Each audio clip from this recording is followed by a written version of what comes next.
James 4:4-5.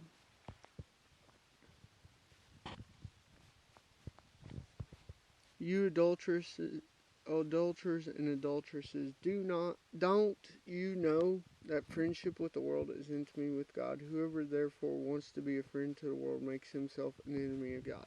Now this is not saying that we shouldn't have peace or try to make peace with all people. This is more striving to live and be a part of the world. This isn't also saying enjoying God's blessings on earth. This is saying more that we want to be like the world.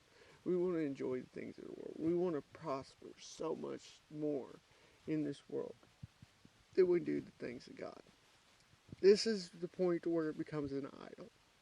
This is the point where people water down their faith to get along with the world. This is what he's referring to. It isn't, okay,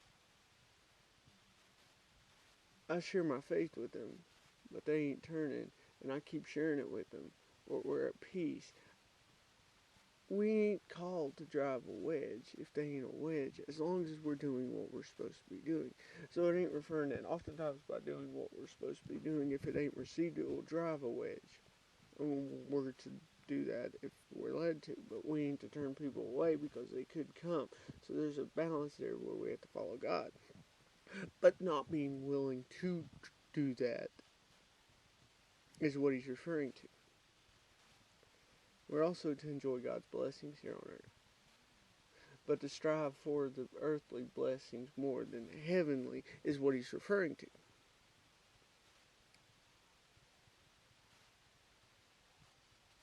I don't think James is saying, well, you want to be successful here on earth. That's sin. No, I don't think that's what he's saying. I think he's saying your heavenly success needs to exceed your earthly. And when we put it in comparison, things of God should be so much more important than things of this world.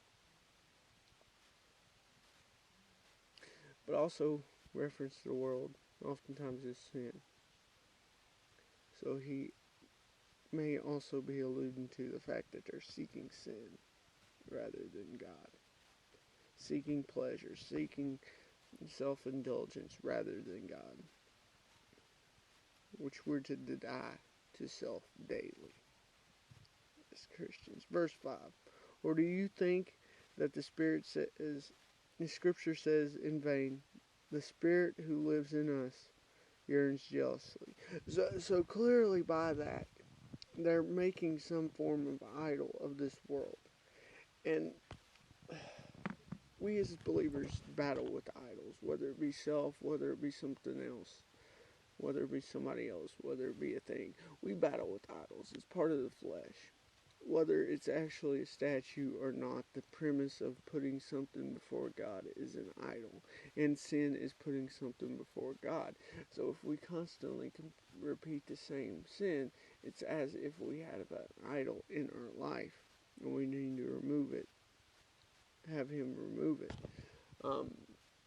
So what he's saying is, you putting things before God makes him jealous, because nothing's supposed to become before God. Nothing should even become close to where God is.